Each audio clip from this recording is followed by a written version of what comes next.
Morning guys. Nang wakwak na pod mi guys. Maayong buntag from Jensen. Maayong buntag pod mo sis. Alas 4 guys, nandito na kami sa labas dahil ito mga kapatid ko, nagbagong buhay. Tumatakbo na sila ngayong 2025. So andito kami sa Cabin Brew dahil magjo-join kami ng mga fun run marathon. Ay, Thanksgiving ni Sweet Notes. Shout out! Ay, galing pala to sa Sweet Notes. Sa mga nakapanood ng mga kanta ng Sweet Notes guys, sila po yung partner dito sa takbuhan na to. Free Thanksgiving run. So mamaya, yun natin. Kasi gusto nilang itry yung 10 kilometers. Dapat ang usapan namin 3 kilometer lang. So hindi ko alam ba't papahirapan namin yung buhay namin yung araw. So we'll see you guys. Tingnan natin kung kakayanin ba ni Madam 10 Gibbs yung 10 kilometers. Kasi sabi nila, taasan na lang daw namin yung takbo para worth it daw yung tuyo na kain namin mamayang breakfast. So let's go.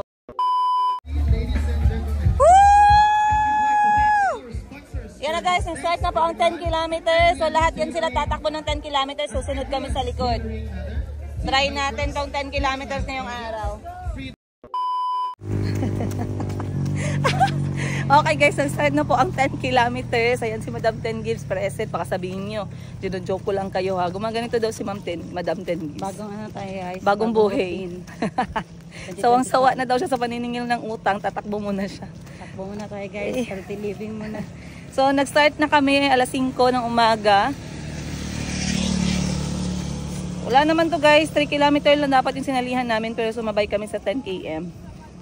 Para medyo malayo. Ayan. So, tara. Bali, ano lang tayo. Jog, walk, jog, walk.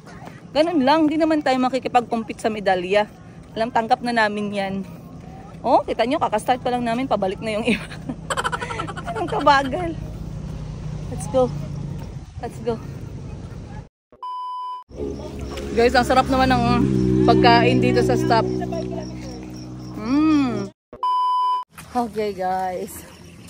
Natapos din namin ang aming... Sumobra pa kami kasi nasa 5 kilometers na kami. Pero mas masarap pala dito yung merienda. Baka mas masarap sa 10 kilometers.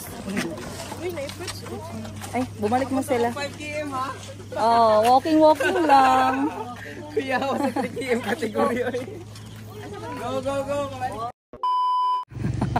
Ilang beses kaming nasita guys kasi sobra na kami sa 3 kilometers.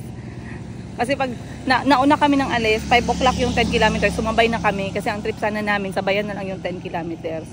Kasi dati nag-join kami sa Milo, ganun yung ginawa namin, pero hindi naman stricto talaga. Kasi din, ano siya, more on family, maraming mga bata. This time siguro dahil mga adult and very competitive yung iba. So, dapat mag-stick ka lang talaga sa kung ano yung number ng kilometer mo. At saka kung anong oras dapat kayo umalis sa starting line.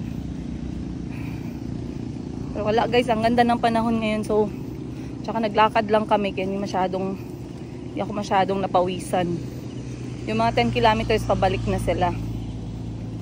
Maganda kasi mga ganitong activity, no? Paminsan-minsan. Maganda yung ganitong style na nababago yung mga routine natin. Kasi minsan kapag yung routine pa ulit-ulit na lang, everyday, pagising mo, trabaho, trabahong buong araw, uuwi, tutulog, bukas trabaho ulit. Nakakaano din guys, kakabagot. Balik na tayo sa starting line. Mag-finish na tayo mga 3 kilometers. Let's go. Okay guys, nakauwi na po kami at kami nag-breakfast. In short, yung tinakbo namin, kinain namin ng mga 3 times. Hindi naman kami napagod, hindi naman kami napawisan, pero kumain pa rin talaga kami dahil food is life. Kita ay ko! Pairam ako ng jacket ni Mooning na maliit na para kay Mayumi, be. Kasi nahirapan ako maghanap ng jacket nung lumabas ako. So para may backup tayo, manghiram tayo dito kay Mooning. So si Mooning, anak ni Madam 10 Gibbs, yung bunsong babae.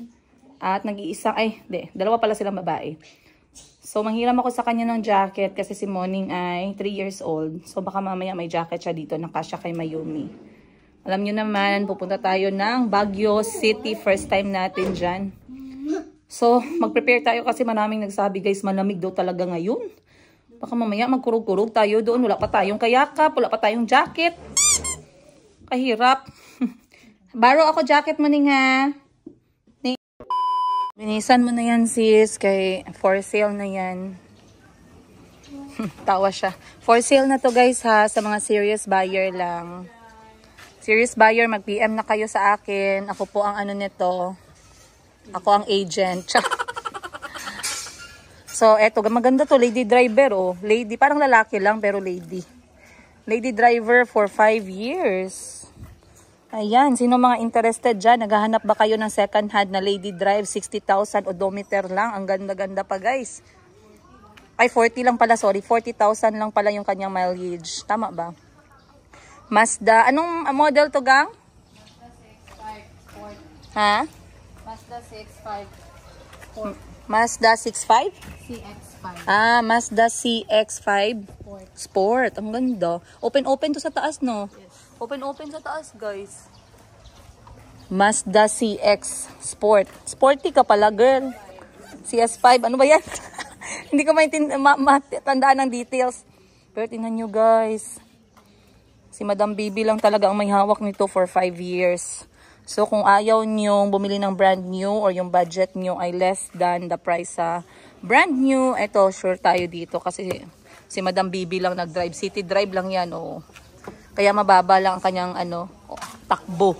40,000 lang, 5 taon? What? Sige na, mag-PM na kayo. Yung mga interesado dyan, naghahanap ng sasakyan dyan. Oh, labas nyo na ang mga savings nyo.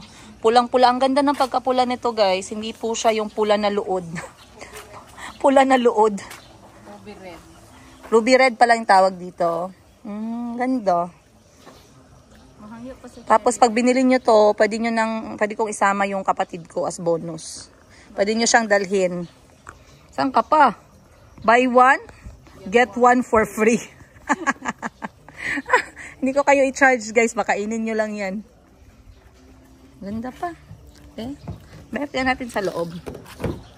Oh, wow. Ang ganda naman talaga, oy. Huwag natin sabihin kay Madam 10 Gives na binibenta na natin yung sasakyan. Wow. Ang ganda, oy. Saan kayo, guys, ha? 5 years. Lahat yan. Original pa yan. bagong change ang Bagong palit din yung gulong. Paunahan na lang kayo dito, guys, ha. PM lang kayo. Yung mga interested lang, ha. Wag yung mga hindi seryoso.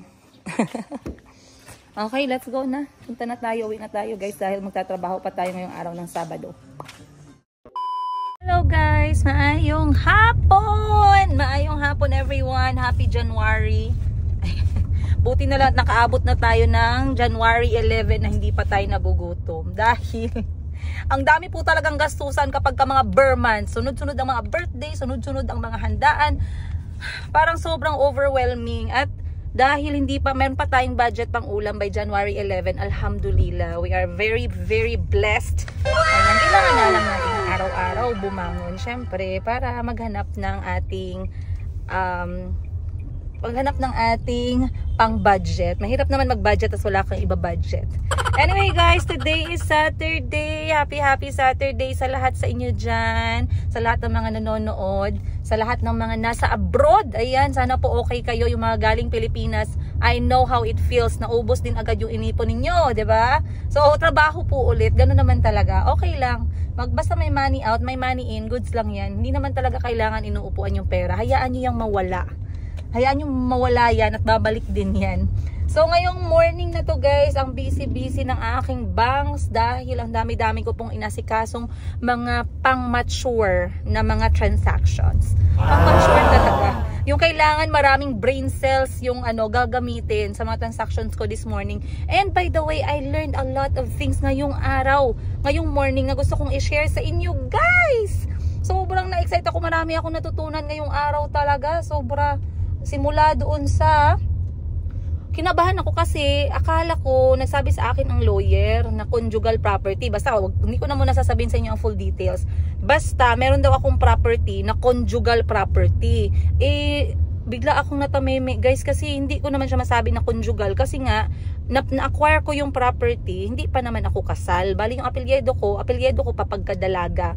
Princess Jane Aranda Pareño, yung nakalagay sa property. So, dahil secretary lang yung nakaharap ko, sinanong ko ng secretary, kasal po ba kayo, ma'am? Sabi ko, yes po. Kailangan po namin ng pirma ni mister nyo dito. Sabi ko, ha? Bakit siya pipirma dyan? apelyedo ko yan nung pagkadalaga ko pa. Ganun po kasi yung instruction kasi conjugal property. So biglang nag-ano yung tenga ko guys. Paano naging conjugal? Ang akala ko sa conjugal, ang pagkakaalam ko sa conjugal talaga, magiging conjugal yung isang property kapag na-acquire mo yun during the time na mag-asawa na kayo or mag-ano na kayo, tapos na kayo magpakasal. Pero etong property na pinag-uusapan kasi namin, nabili ko to before pa the wedding. I was not yet yiga on that time. By that time. So talagang na-acquire ko siya, dalaga pa talaga yung aking pangalan, yung aking personality. So nilaban ko talaga dun sa secretary ng lawyer, guys. And sabi naman sa akin ng secretary, ma'am, wait lang ma'am ha, tawagan ko muna si attorney. Sabi ko, tawagan mo nga kasi parang sobrang bobo ko naman siguro kapag hindi ko alam na yung conjugal property ay kapag mag-asawa na kayo. So tinawagan niya nga si attorney guys, and confirm nga ni attorney na okay naman kasi nga yung pangalan ng property ay pangalan ko pa pagkadalaga. Grabe, kinabahan ako dun guys. Kasi nga, ganun pala kahirap kapag umabot sa point na nag-asawa kayong dalawa, and then lahat pala ng property mo, na nabili mo, before pa kayo nag-asawa ay magiging conjugal, ay naku, wag ka na lang talaga magpakasal kung ganun. Dahil sobrang hirap po, hindi naman natin masasabi na in love kayo forever, o diba? Hindi naman sa pagiging negative, pero we have to use our head over our heart. Ano daw? So, ganun guys, no, meron ako mga learning ngayong araw na to. And because I met with a lawyer, nag-ano din kami. Kasi kaming magkakapatid minsan, nagjo-joke-joke kami na, uy, mag-ano ka na lang, mag-law ka na lang, bata ka pa naman. And then, mag-ano na lang tayo, mag-notarial office. Ganon, ang chika namin magkakapatid. Pero syempre guys, usapan lang yan. Depende na yan kung seseryosohin. Sabi ni Madam Sheena, baka daw mag-aral daw siya ng law. Sabi ko, ready ka pa ba? Mag-memorize, mag-study, kasi magbabar exam ka pa niyan. So hanggang ngayon, wala pa namang nag-e-enroll ng law guys. So okay pa. Medyo ano lang pala yun, parang mga usapang lasheng. Usapang ano lang, pampa chismis lang naming magkakapatid. Pero if you're going to ask me, kung willing pa akong mag-aral ulit, at my age of 35, I would like to study something na maka-benefit for my family. Kasi, syempre, alam nyo guys, si Kuya Jericho, na-mention ko sa inyo, yung ikalawang anak ni Madam Ten Gibbs, na si Kuya Jericho, he is autistic, ayun. Pero alam naman natin na napaka-wide ng tawag nito, may different varieties, ayun. So gusto kong maintindihan yung mga ganong klase kasi minsan nag-ano ako guys, nagwa-wonder ako anong iniisip ng pamangkin ko minsan. And I really want to understand and I want to know how to deal with them when it comes to, you know, kung paano sila mag-behave, paano sila magsalita. So if there's something I really want to study, if I will go back to school, I would love to study special education.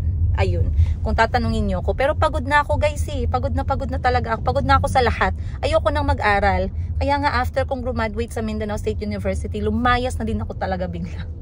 Kasi nga ayoko na. Ang iba kasi gusto nilang mag-aral. After ng masters, may doctors. After ng doctor, may... sila na yung hindi napapagod. Pero anyway guys, ngayon meron akong lakad na importante. I'm going to talk to you later about dito, but yeah, I'll see you guys on today's episode. Alright, nandito na tayo guys. So basically, ang lakad ko ngayon ay mag-check ako ng supplier kasi I really wanted to learn about this laundry business. So hindi ko alam sino sa inyo dito may laundry guys. Tulungan nyo naman ako mag-intindi. Bigyan nyo naman ako ng idea sa negosyo na to. Pero andito tayo ngayon sa Laundry Lounge, authorized dealer of LG commercial laundry equipment, kasi magtatanong ako sa kanila about sa negosyo na to. So tara, let's go, samahan niyo ako guys.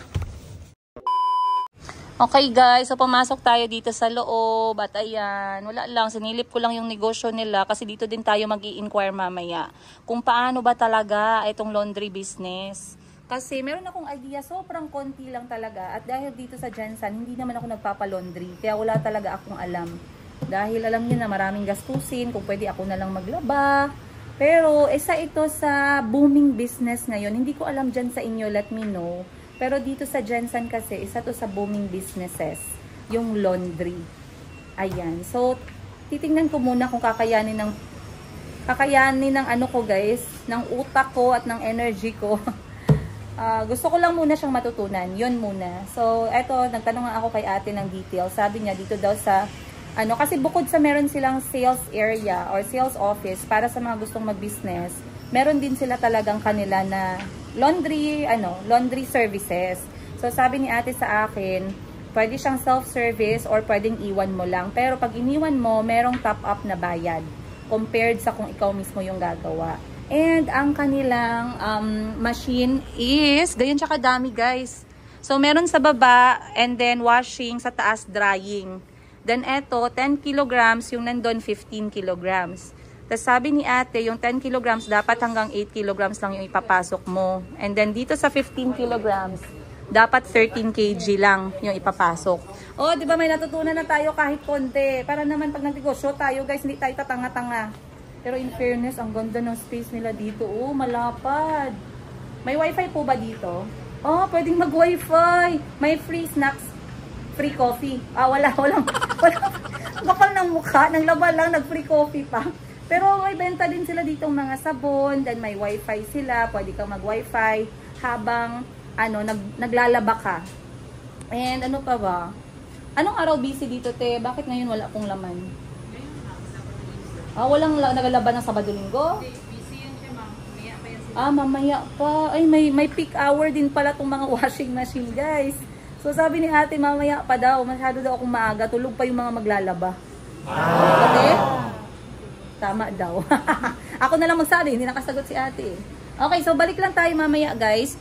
Dahil yung kanilang salesperson ay wala pa dito. But I am very, very excited to learn about this business. Tingnan natin dito. Ayan. Get ready for smart experience on your mobile. How to install LG Laundry Lounge app. Uy, kasosyal naman pala ng paglaba ngayon. May mga app na. Ba yan? May bayad na pala o sa cellphone. Pwede na mag-Gcash. Card din ba dito, te? Card? Gcash. Opo. Tapos per kilo. Magkano per kilo? Per load. Ay, hindi per kilo. So, dapat siguraduhin ko na 8 kilo. Para hindi tayo malugi. Kasi 10 kilo. Siguraduhin mo na 8 kilo. Maximum mo na. Kasi kapag lugi ka. Kung mag-isa ka lang sa bahay mo, kunin mo na lang yung sa kapitbahay. Isabay mo na. Hatian na lang, no? Magkano po per load? Wash and dry. 125 pesos. Both sides na po. 170 and 125. Oh, okay. Kasi minsan guys, umuulan. Minsan wala tayong mga problema sa labahin. Minsan umuulan, hindi natutuyo. Minsan naman masyadong, masyadong maliit yung spaces ng bahay. Wala na tayong mapagsampayan.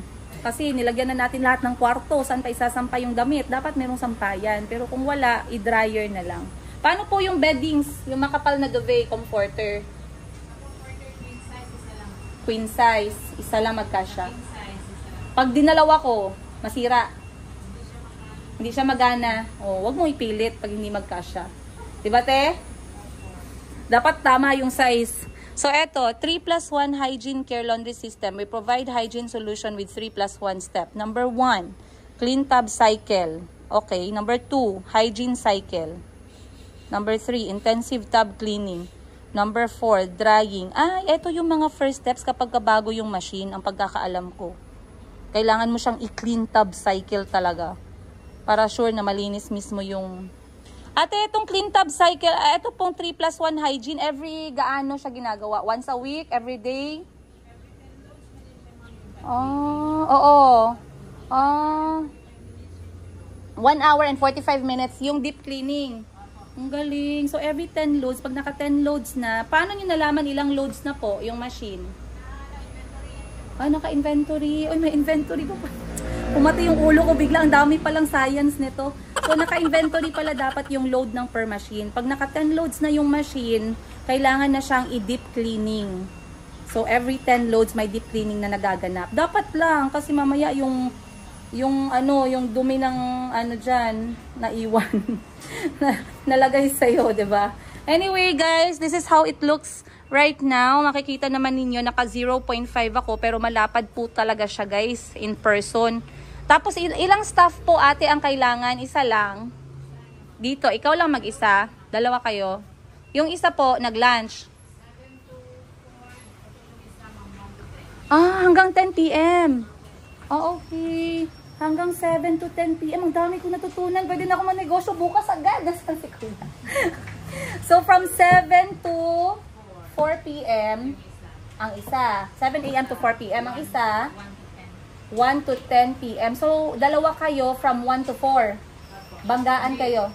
Dalawa kami 1 to 4. Yes, correct. Pagka 1 to 4, dalawa na kayo nagjo-duty niyan. Okay. Kasi bakit po yan? Dahil busy yan. 5. Saan ka na? Yan yung busy na time. Hindi naman ma'am. Wala lang. Para lang makount yung 8 hours. Para lang po makount yung 8 hours. Anyway, okay. Busy na si ate. Huwag na natin disturbohin you guys. But I learned a lot. Babalik ako mamaya to talk to the salesperson. Okay. Guys, na mayroong customer dito. So, na-curious ako kasi talagang ang dami nang niload niya, oh. 3 machine talaga. So, magtanong tayo. Kapalan ng mukha na to, guys. Puhunan ng vlogging. Ate, tanong ako, bakit po kayo nag-ano? Sa inyo ba walang washing machine? Ay, meron naman. May washing naman tayo. Meron din kayong space for sampayan. Meron. So, bakit po kayo nagpapalaba? Kasi, pag nagpalaba ka, tuyo agad.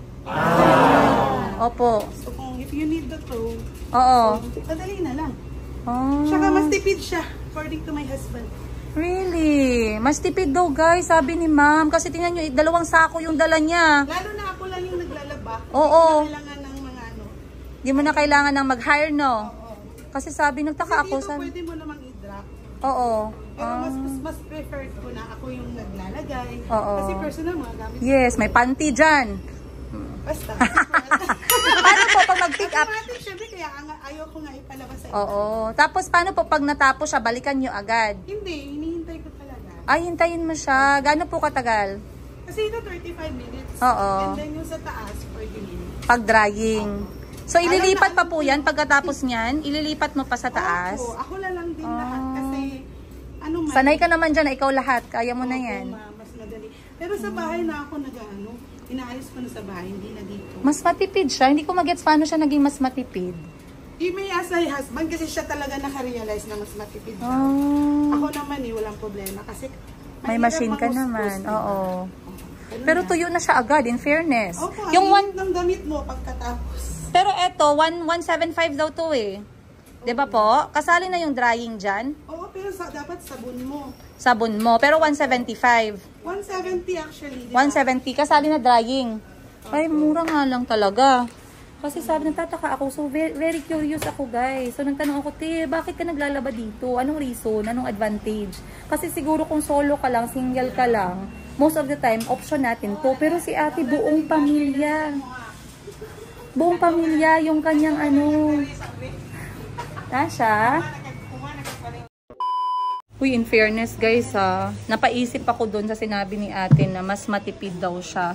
So, kailangan mo dito, magdala ka ng labahin mo, 170 pesos, 13 kilograms. Ilalagay mo siya sa washing ng 45 minutes or 35 minutes, then 45 minutes sa drying. 170 pesos na yun.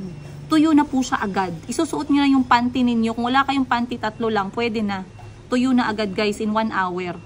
Amazing. Pero magdadala ka ng sabon. So sabi ni ate, mas maganda daw, mas matipid. Na-realize daw nila ni kuya. Kuya, bakit mas matipid po? Hindi ko mag-gets. Sabi ni ate, mas matipid daw. Oo, matipid kasi. Bakit Kasi po? Magbili ka ng shape or mag-use ka ng oras. Ha? Matipid daw maglaba sa laundry. Oo. Makatipid ka. Bakit? Kasi tubig, Oo. kuryente, Oo. pawis pa. Oo. Tapos dito tuyo na. Oh, dito, manood ka na lang ng TV. Hala, uy, parang gusto ko na rin magpa-washing na lang. Okay man sa kanila, barato man gapon nilang sabon. Opo. Pangmasa man. Uy, galing. O, yan guys, narinig nyo na kay sir tsaka kay ma'am, Oh, so mas naganahan ako magnegosyo ng washing machine. Bukas agad. Magbukas tayo ng 3 branch. Oh, daming pera. 3 branch. Alauna. O, sige, antayin ko na lang siya. Okay. So, antayin na lang natin yung salesperson nila, guys. Po.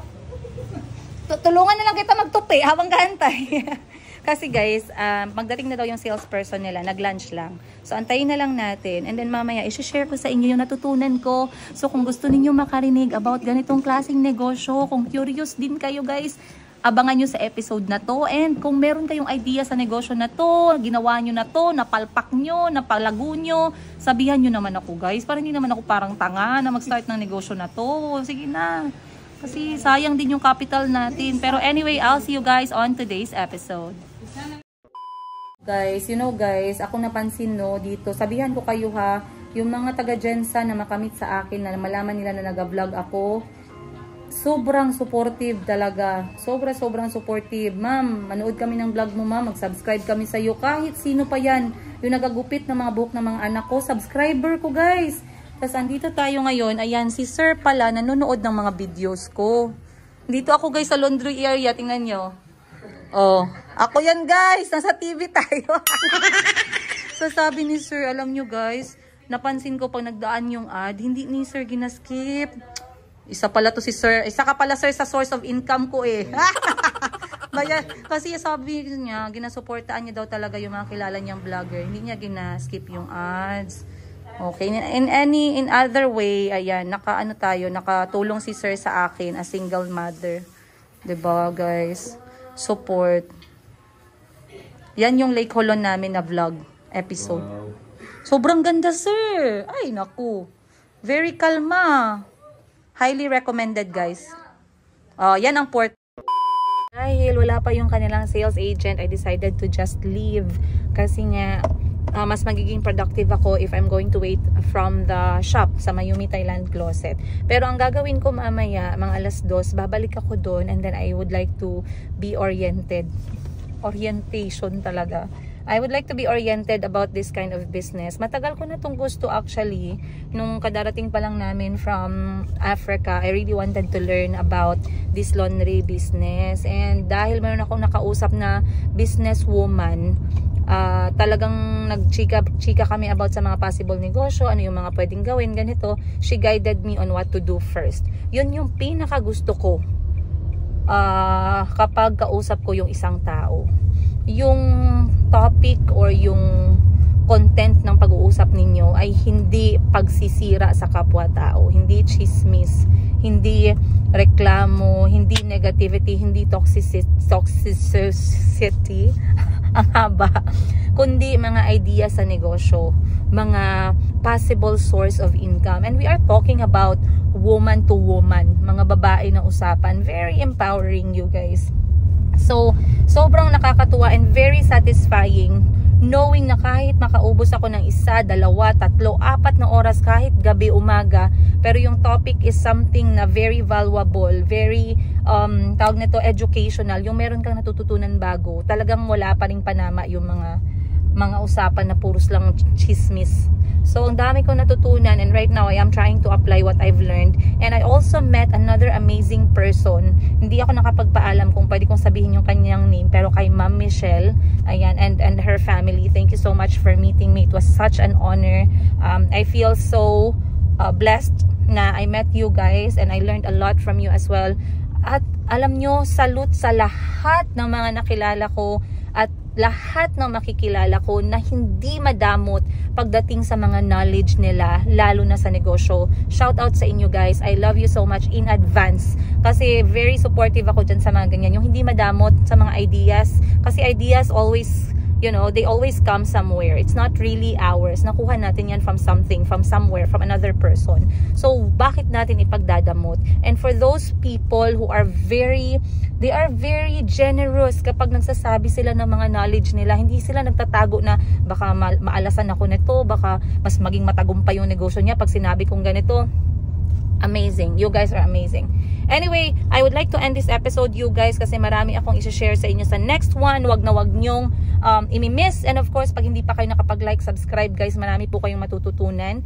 At kay ate na nagsabi na hindi ko na daw kailangang mag-share ng aking co-parenting experience kasi alam niya na daw yan, very good po sa'yo. Kasi para lang po ito sa mga nangangailangan ng mga tawag nito, ng guidance, ng tips sa co-parenting. Pag marunong ka na po, good for you. Ayun. So once again, you guys, maraming salamat. Don't forget na i-like at i-subscribe at pag-isampal na rin ng bell button kung hindi nyo pa nagagawa para naman masamahan nyo ako sa aking buhay as single nanay sa aking 4 na kulot. Napaka-cute na half African, half Filipino babies. I'll see you guys on the next episode.